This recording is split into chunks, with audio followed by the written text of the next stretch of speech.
What if the most dangerous man in the room was the one nobody noticed? The one carrying secrets, scars, and a story worth millions. Welcome to C-Town Slim Television. Chapter 24, Section 2. You knew about Capone, didn't you? I asked. Gia lowered her eyes. Yeah, she whispered. I knew. I stared at her in disbelief. You knew. Tank made me promise not to say anything until he figured things out. He was trying to protect you. Protect me? I snapped. The FBI kicked in the doors of Black Ink, tore my office apart, and nearly destroyed everything we built. I spent days worried sick about Capone, and you knew where he was the whole time? It's not what you think, Gia pleaded. By then, I was beyond listening. Rage had completely taken over. So while I'm running all over this city looking for Tank, wondering what happened to Capone, you knew all along? Jerome, please. You know what I think? I interrupted. I think you've known about Tank, Tito, and all of this for a long time. Gia burst into tears. That's not true. I don't know what's true anymore. Those words hurt her. I could see it all over her face. The woman who had stood beside me while I built Black Ink. The woman who had celebrated every victory with me. The woman who had remained loyal through everything. And there I was, unloading all my anger onto her. Looking back on it now, I was wrong. Dead wrong. But in that moment, all I saw was betrayal. Jerome, I have kids, Gia cried. I need this job. I looked away. My anger had completely clouded my judgment. As far as I'm concerned, you're fired, I said coldly. I don't ever want to see you again. The words hit her like a punch. She stood there crying as I turned and walked away. Now let me stop the story for a second. There are very few things in my life that I truly regret. The way I treated Gia that night is one of them. I never should have spoken to her like that. Never. Especially not about her children. But anger has a way of making you say things you can never take back. And that night, I was drowning in anger. At the time, I honestly believed Gia had betrayed me. I couldn't have been more wrong. Unfortunately, I wouldn't realize that until much later. I pushed open the doors to Whitmore's. The moment I stepped inside, I could feel it. Depression. It hung in the air like a heavy fog.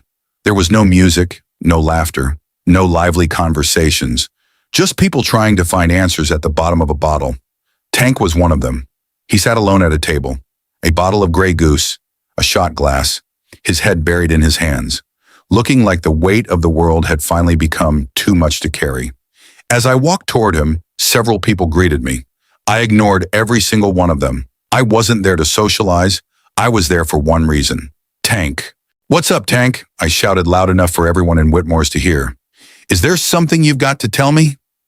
The room instantly went silent. More than half the bar stood up, ready to defend one of their own.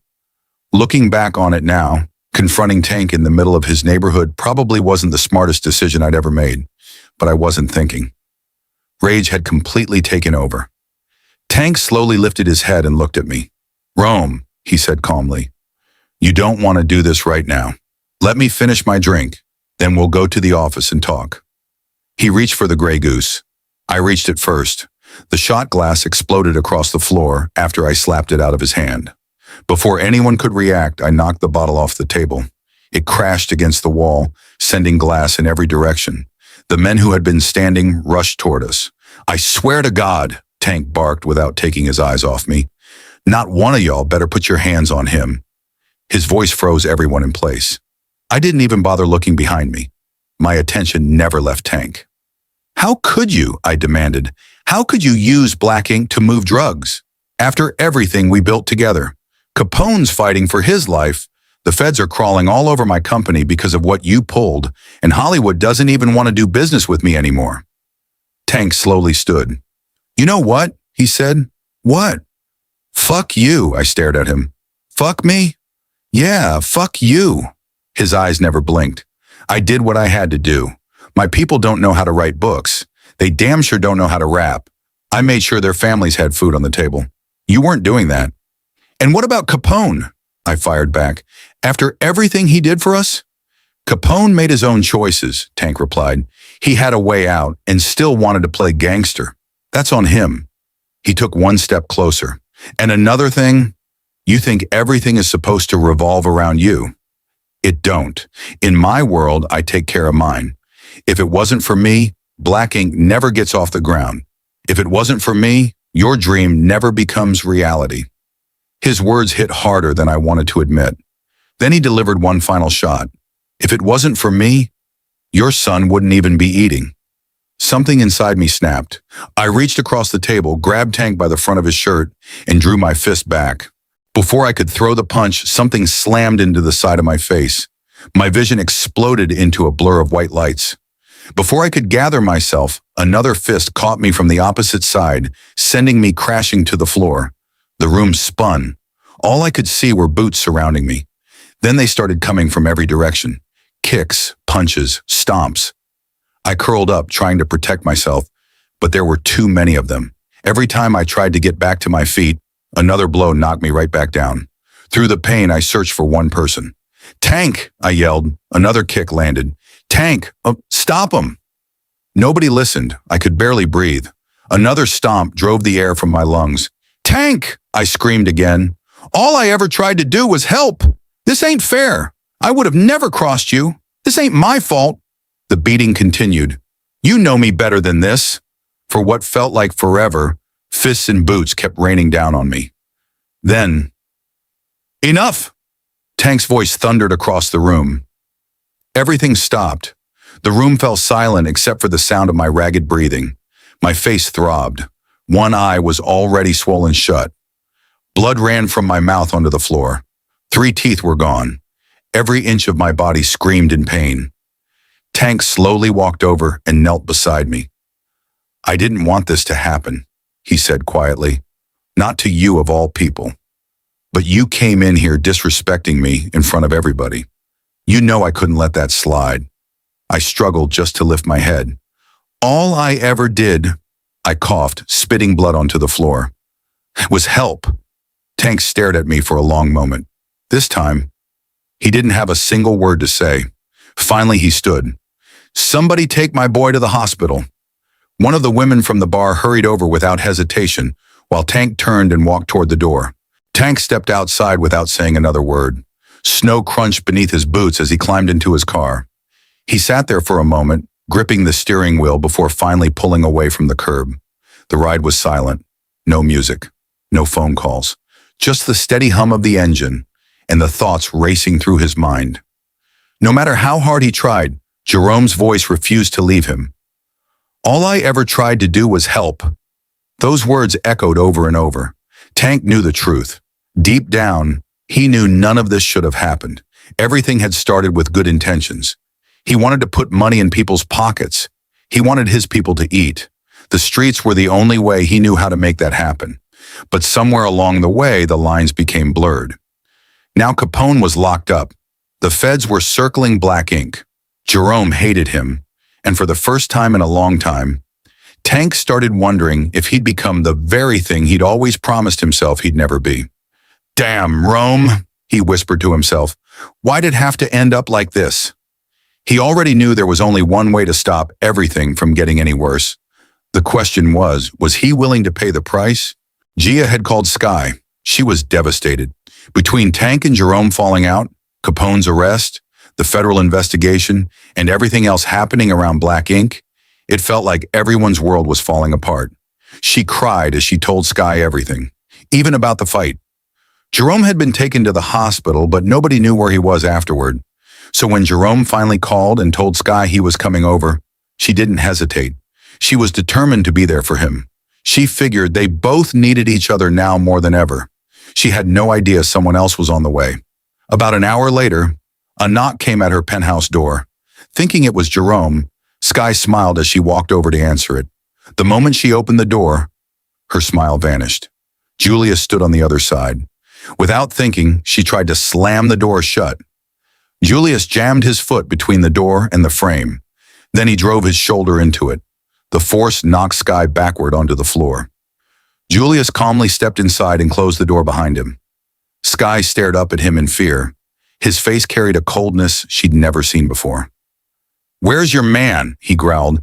"He keeps ducking me, embarrassing me in public like he and his little crew forgot who I am." Sky slowly scooted backward across the floor. I don't know where he is. Julius took another step toward her. I'll ask you one more time. Where is Jerome? I told you, Sky said, fighting to keep her voice steady. I don't know where he is. I'm waiting for him to call me. Julius stared at her for a long moment.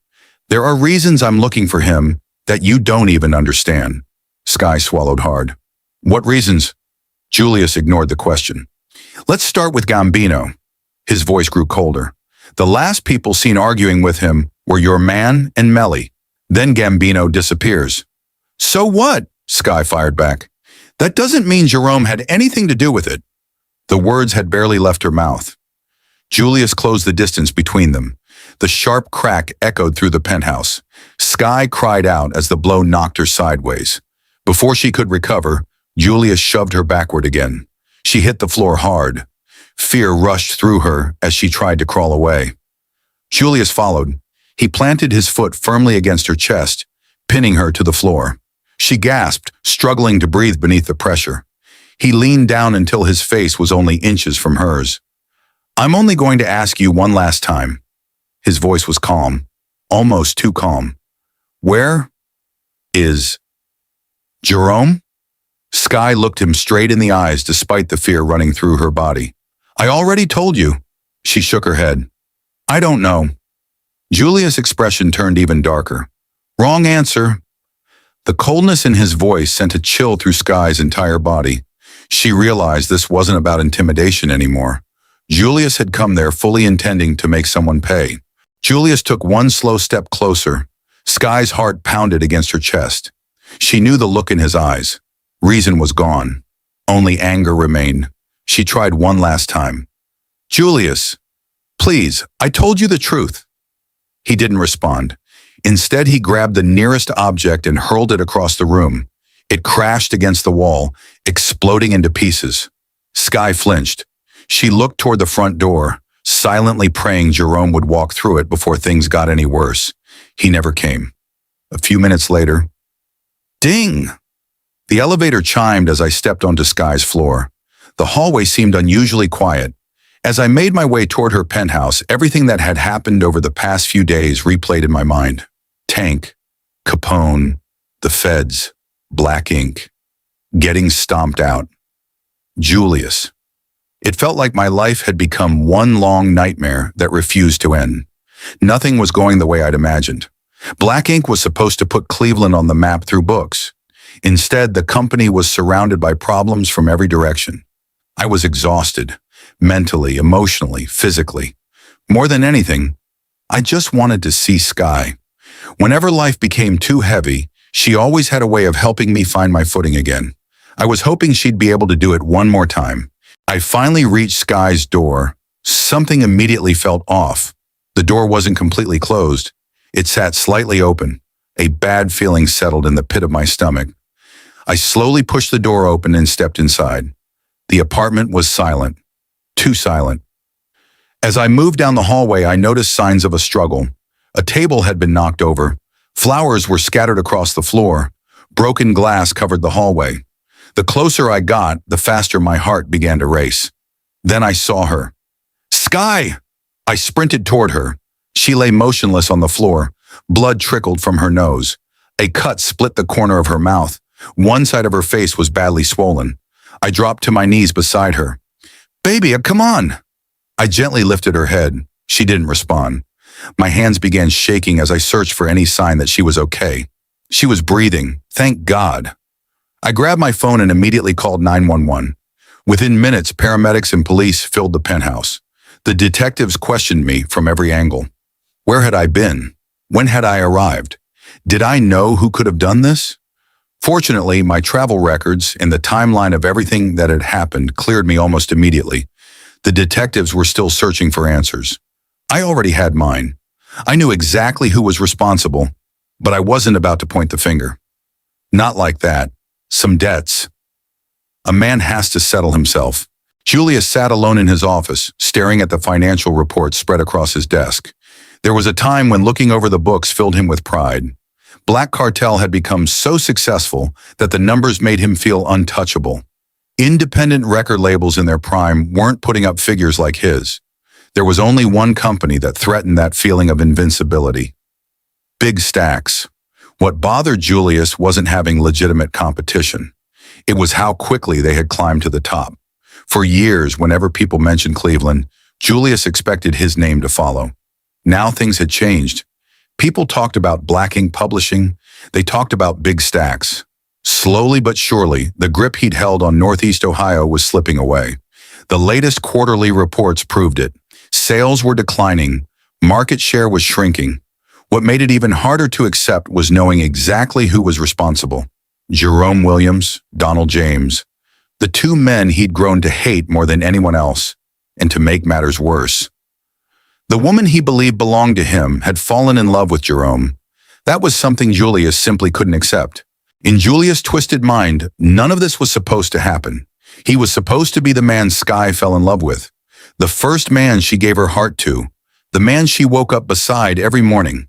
He had already pictured it all. The two of them standing side by side as the entertainment industry's next power couple. Instead, she had chosen Jerome. The more he thought about it, the angrier he became. To the outside world, his behavior wasn't being viewed as love anymore. People whispered about his obsession. The respect he'd spent years building was beginning to fade. Some even compared the way he treated Sky to men whose names no one wanted attached to theirs. Julius couldn't stand it. His jaw tightened as he looked back down at the reports. Every page reminded him that he was losing control. Without warning, he swept the ledgers off his desk, books and papers scattered across the floor. A knock came at the door. "Come in," Julius growled. The door opened, and Buddha, his longtime driver, stepped inside carrying a magazine. "There's something in here you need to see." Julius held out his hand. "Then quit standing there and bring it to me." Buddha walked over and handed Julius the magazine. A page had already been folded over. "It's in the confidential section," Buddha said. Julius opened it and began reading. A missing persons report had been filed for Marlon Scott, better known on the streets as Young Gambino. According to the article, Gambino's mother contacted police after receiving a horrifying package in the mail. Authorities confirmed the remains inside belonged to her son. The investigation immediately expanded across state lines, with law enforcement in both Ohio and Nevada working together to uncover what had happened. The article ended with one sentence that made Julius' blood boil. "Whoever is responsible must be brought to justice." Julius crushed the magazine in his hands. "Damn it!" He hurled it across the office. "If my brother was still here..." He stopped himself, trying to control the anger building inside him. Then he looked at Buddha. "Get the car." "Buddha?" "Yeah, boss. Round up a few of the fellas." Julius's eyes turned cold. "It's time somebody gets paid me a long overdue visit." Buddha walked over and handed Julius the magazine. A page had already been folded over. "It's in the confidential section," Buddha said.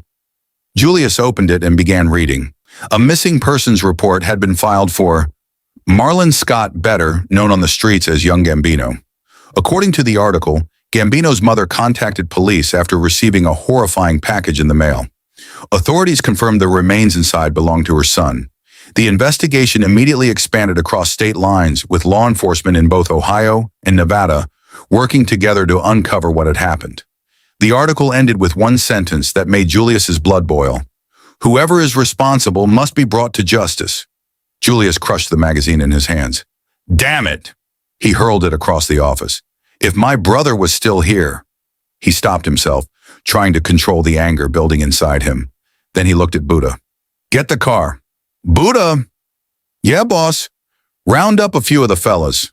Julius's eyes turned cold. "It's time somebody gets paid a long overdue visit." All this drama had me in limbo. And when I say limbo, I mean laid up at Sky's place trying to heal. My body wasn't the only thing that needed time. My mind was just as bruised. Business had slowed to a crawl. Anything that needed my attention was being handled through emails, phone calls, or messages. The truth was, I had built a multi-million-dollar company in a business that demanded my presence. I couldn't keep hiding forever. It was time to get back to work. About 30 minutes after I walked into my office, I realized just how much I'd taken Gia for granted. She was the engine that kept everything running smoothly. People see the success, they see the money, What they don't see are the endless hours behind the scenes that make success possible. Trying to do my job and hers at the same time nearly buried me. There was no point complaining. I rolled up my sleeves, turned my phone off, and got to work. Before I knew it, 1 o'clock in the morning had rolled around. That's when my night took another unexpected turn. Classical music filled my office. My head was buried in paperwork. Between the music and the stack of files in front of me, I never heard the door open. I didn't even realize I wasn't alone until a voice broke the silence. I would have thought you'd be laid up with that girl of yours. I looked up. Julius stood in my office. 2 men stood behind him. Neither one bothered hiding the pistols resting at their sides. You ever get caught completely off guard? That was me. One hand held paperwork. The other held a pen. I'd finally started carrying protection because of everything that had been happening. The problem was, my pistol was holstered beneath the center drawer of my desk, close enough to give me hope, far enough to get me killed if I made the wrong move. Common sense told me to stay exactly where I was. What the hell are you doing in my office? I asked. You got a lot of nerve showing your face here.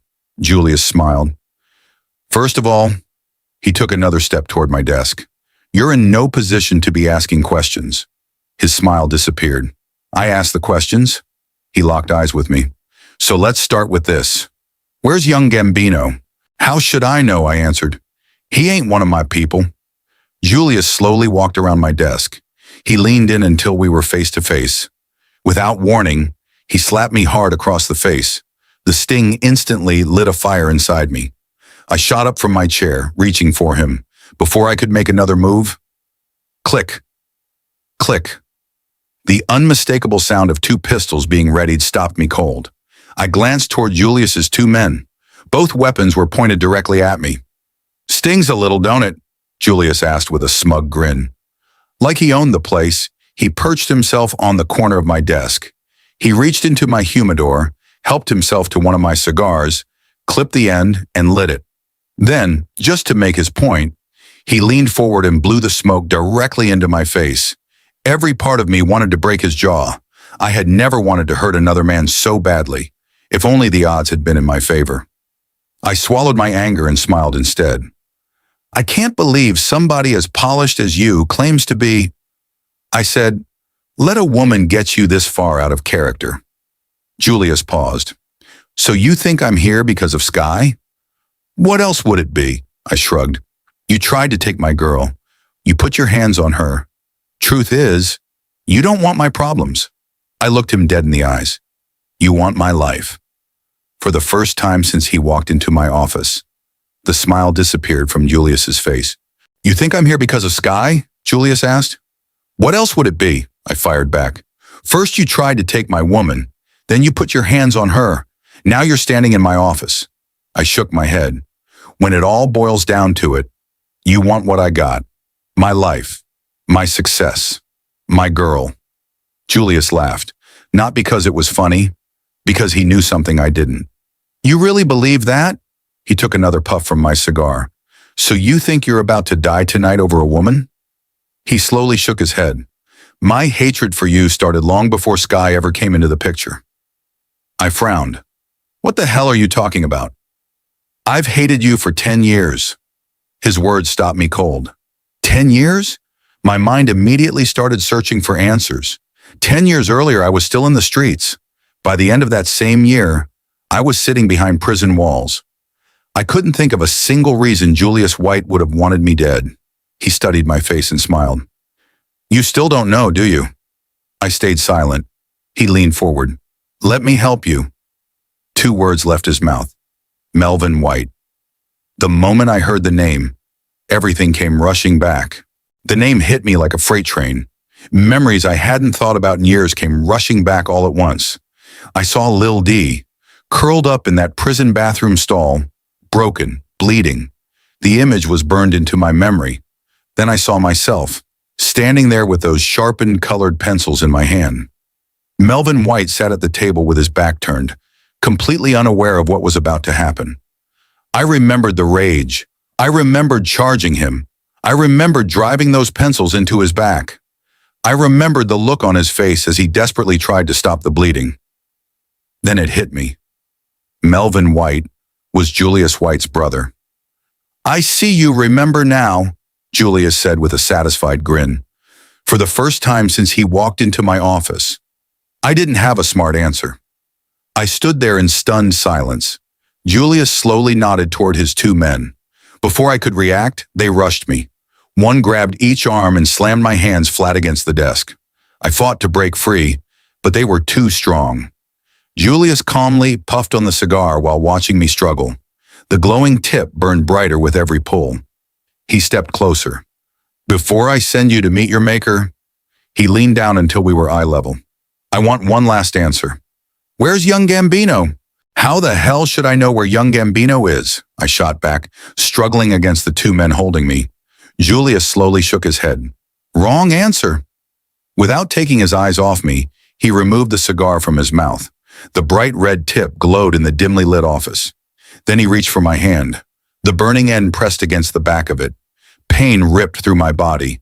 I gritted my teeth, but the scream came anyway. The smell of burnt skin filled the room. My entire arm trembled as I fought against the pain. Sweat poured down my face. Julius never flinched. He calmly dropped the cigar into the ashtray, pulled his pistol, and worked the slide. The metallic sound echoed through the office. "You don't know where young Gambino is," he said. "Fine." He took another step closer. "But I bet your boy does." He pressed the barrel toward me. "So where's Tank?" Before I could answer, a calm voice came from behind him. "Right behind you." The room froze. Julius' eyes widened. Before either of his men could react, two suppressed shots cracked through the silence. One of Julius' bodyguards cried out and crashed to the floor, clutching his shoulder. Smoke drifted from the barrels of the pistols in Tank's hands. He never raised his voice. "If the rest of y'all want to walk out of here," he nodded toward the floor, "I'd suggest you put the guns down." Julius and his remaining bodyguard froze. Slowly, they lowered their weapons and let them fall to the floor. I pulled free from the two men and rubbed my aching wrists. Without saying a word, I walked over to the bodyguard lying on the floor and removed the pistol from his waistband. Now the odds had finally shifted. I turned and walked straight toward Julius. He stood there motionless. I drew the pistol back and slammed it across the side of his face. The blow sent him crashing to his knees. His jaw hung at an awkward angle as he struggled to gather himself. I racked the slide and pointed the barrel directly at his forehead. Every ounce of anger inside me wanted to squeeze that trigger. "Rome!" Tank's voice broke through the silence. "You don't want to do this." I never took my eyes off Julius. "Not here," Tank continued. "Not like this." I looked down at Julius. For the first time since I'd met him, I saw fear, real fear, the kind a man can't hide. The pain shooting through my burned hand reminded me of what he'd just done. My finger tightened around the trigger. One pull, and it would all be over. Then Tank spoke again. "Don't throw your life away." His words finally reached me. I slowly lowered the pistol. "Your brother was a sick man," I said, never taking my eyes off Julius. "He earned everything that happened to him." Julius glared back at me, even through the pain, even with fear written all over his face. His eyes made one thing perfectly clear. This wasn't over. I looked at Julius one last time. His broken jaw hung to one side. Fear had replaced every ounce of arrogance he'd walked into my office with. I knew he wanted to say something, whether it was because of the gun pressed against his forehead, his shattered jaw, or the fact that Tank still had both pistols trained on him. He wisely kept his mouth shut. Tank nodded toward Julius's wounded bodyguard. "Get your man." His voice remained calm. "He's bleeding all over my carpet." Julius slowly got to his feet. He and his remaining bodyguard helped their injured partner off the floor. Before they reached the door, Julius stopped. He turned and looked straight at me. Neither one of us said a word. We didn't have to. The look in his eyes promised this war wasn't over. The look I gave him back said the exact same thing. Once they were gone, the office became eerily quiet. I still held the pistol. Tank slowly lowered both of his and holstered them. Then he looked at me. "Rome." His voice was different now. "I don't have a problem with you." I laughed without humor. "Could have fooled me." He nodded. "I know." He took a deep breath. "What happened at Whitmore's?" He paused. I wish it never happened. I ain't here to make excuses. I just came to make something right. I listened, but trust wasn't something that came back overnight. Not after everything we just been through. Everything he said went in one ear and out the other. Part of me wanted to believe him. The other part couldn't forget what happened at Whitmore's. The betrayal, the beating, the disappointment. Trust doesn't come back overnight. I looked him square in the eyes. Tank? What did you do to young Gambino? He didn't answer immediately. Instead, he studied me for a long moment, almost like he was deciding whether I was ready to hear the truth. Do you really want to know? I want to know. Tank slowly nodded. He took a deep breath. Then he looked me dead in the eyes. This is what happened. As soon as the privacy partition slid shut, young Gambino wrapped an arm around his date. He couldn't stop smiling. Las Vegas was already living up to the hype. She laughed, pushed him back into the seat, and playfully brushed his hand away. Easy, she teased. The night's just getting started. For the next several minutes, they joked, laughed, and enjoyed the ride through the city. Young Gambino leaned back and closed his eyes, completely at ease. Then, the limousine slowed to a stop. He frowned. This ain't the Strip. He looked out the window. Instead of bright lights and casinos, there was darkness. An unfinished construction site stretched out before him. Concrete, steel beams, silence. What the? The privacy partition slowly lowered. Neither Gambino nor the woman had time to react. The driver calmly raised a suppressed pistol. A pair of muffled shots shattered the silence.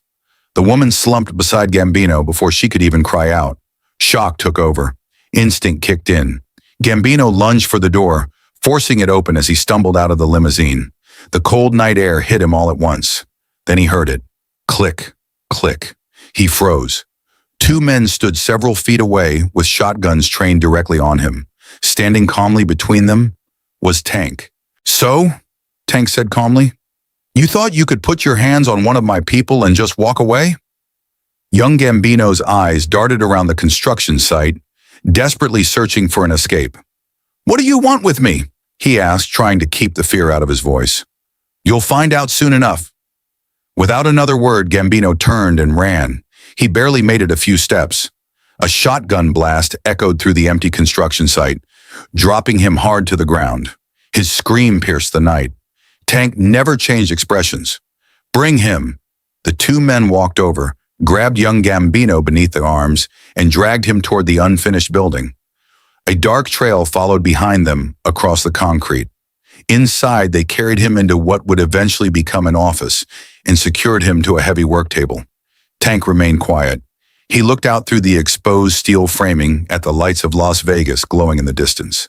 Then he turned back toward the room. One of his men handed him a rubber apron and protective gloves.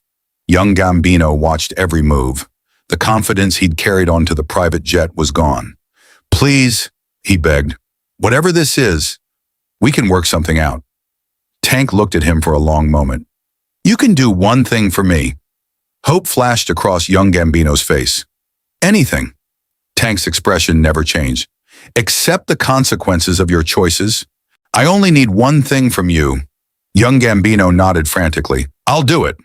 Tank took one slow step forward. No. His voice was steady. You won't. The hope disappeared from young Gambino's face. He finally understood. There was no deal to be made. No amount of money. No apology. No bargain. This night had been decided long before his plane ever touched down in Las Vegas. Tank gave a slight nod to his men. They secured young Gambino in place. He struggled. He pleaded. He promised anything they wanted to hear. None of it mattered. Tank never raised his voice. You made a choice when you put your hands on somebody I consider family. He paused. Every choice comes with a price. The room fell silent. A few moments later, Tank walked over to one of his men and calmly accepted a suppressed pistol. He looked young Gambino in the eyes one last time. When you go after one of mine, he lowered his head slightly.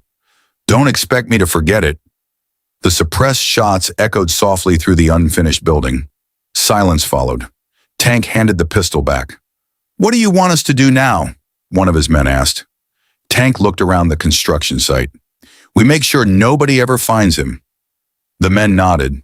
Without another word, they went to work. Las Vegas continued glowing in the distance, as if nothing had happened. And that's what happened. For several long seconds, I just stood there, speechless.